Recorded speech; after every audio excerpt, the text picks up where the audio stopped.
a minute, I'm going to skip my story because I want to talk about health issues in the military, so I'm just going to focus on that. It started when we deployed in February of '03. They took us to Fort McCoy, and they started processing us to go to Iraq. And they went to give me my shots, and I said, excuse me, I had all those shots last November when we had our service review. They said they had lost my records, and so they gave me all the shots again. Another set of anthrax shots, another set of malaria, all the stuff they give you. And about 3 days later, I started having muscle pains and joint pains that have not gone away.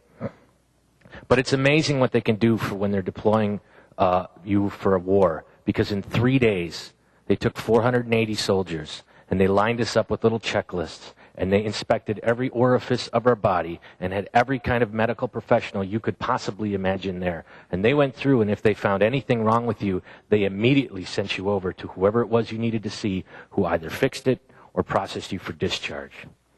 The only thing they really didn't address is mental health. There was a soldier that came with us who said he was suicidal. They took him in a room and told him that he was now military property and to kill himself would be a crime, and they shipped him along with us.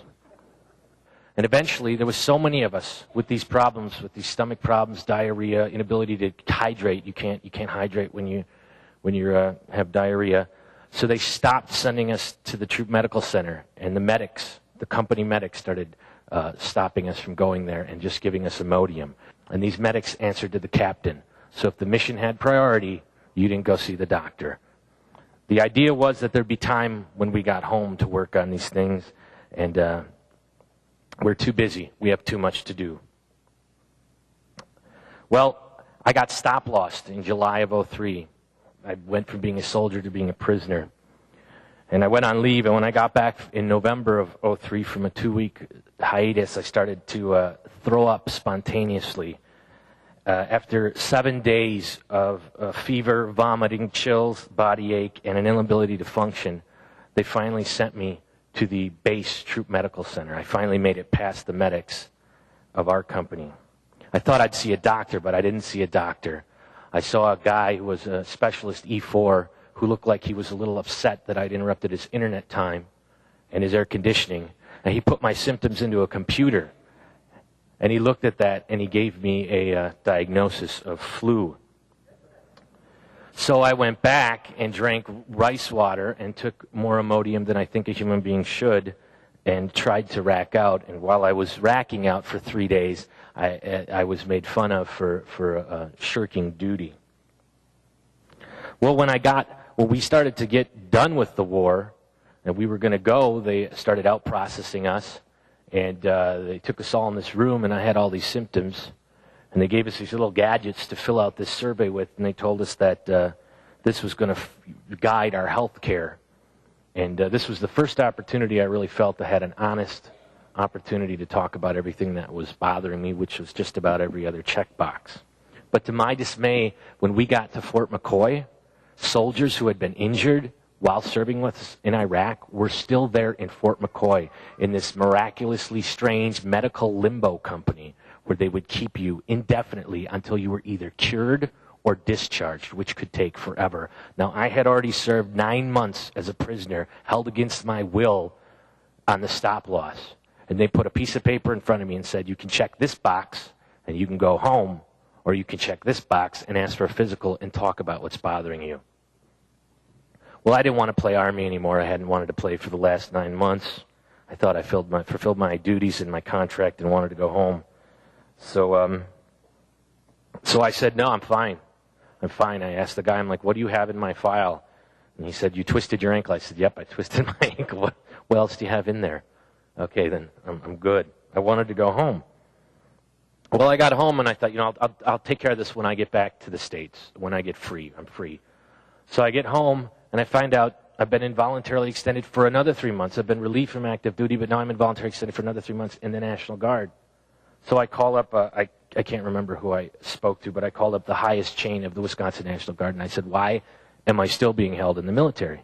And he said, well, that's in case anything wrong, any medical conditions come up. It's a lot easier for us to transfer you back into that gypsy medical battalion where you can stay forever than it is if we discharge you. So you got 3 months to get sick. Conveniently, I get a letter from the VA from the Gulf War registry telling me I need to come in for a full physical. So I went in for my full physical, and I said the same thing. Anything they didn't know about, I didn't want to talk about, because I'll be damned if I was going to spend any more time in this man's army, as they call it. I got back home, and the symptoms didn't go away.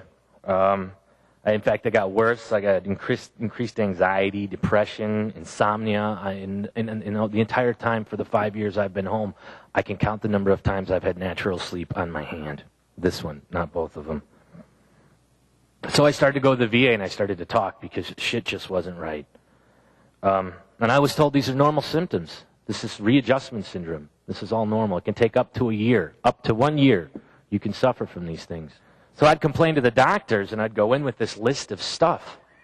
And I'd say I have insomnia. I throw up 3 to 5 times a day. I have diarrhea. I have anxiety. I can't sleep. When someone makes a noise, my heart beats. I feel like I'm going to... So what's bothering you today? Because we don't have time for this. What is bothering you most right now? Well, other than your incompetence, I would say the insomnia. So they wouldn't listen to your complaints. They didn't have time for them.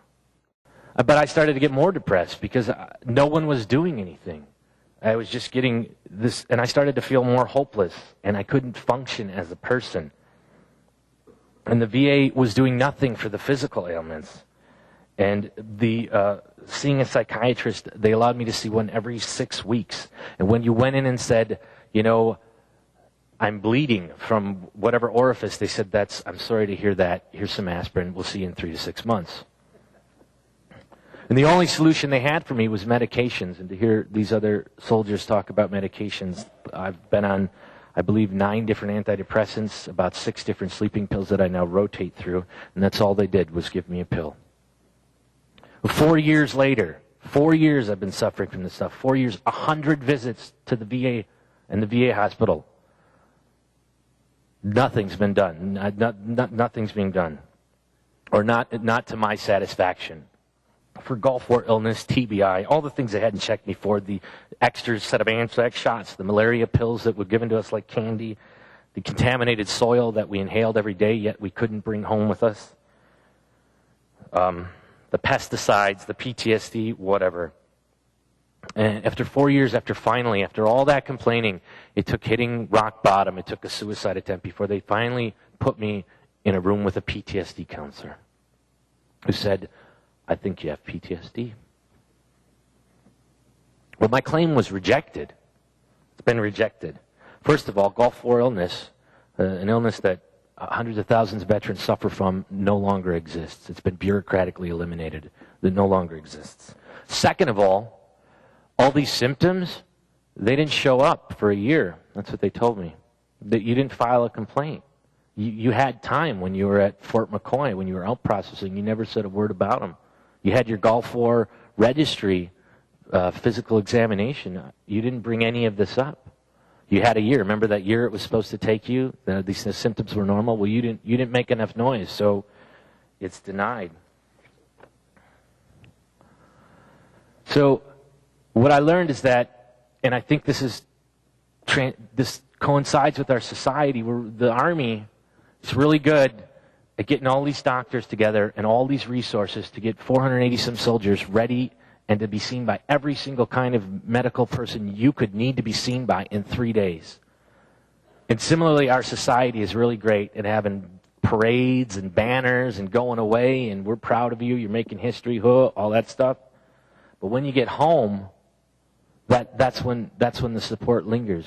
And having known that they could do that they could manifest such resources when they wanted to send us into the fire, and then they throw their hands up in the air and say, we just don't have the time to see you when you come home, was disappointing. So I guess what I'm trying to say is what you have to realize is that they use, against us soldiers, they use everything that's wrong with this system. They use the fact that when you get home after being at war, 11 months for me, some guys and girls, 18 months, they use the fact that you really want to see your family and you don't want this jackass that's been running you around and endangering your life to be in control of your life anymore. They use that against you, so you won't say nothing. They use the symptoms of the illness: isolation, shame, denial, the inability to form trust with anybody that you developed while you were fighting their war. They use that against you. And they use the mentally instilled idea of being a soldier, that if you're complaining, it's because you're weak. You should suck it up and drive on. There's no whiners in this battalion. They use that against you. They use the very illness that they caused the soldiers to have to stop them from receiving the treatment they need to fight the illness they caused you to have.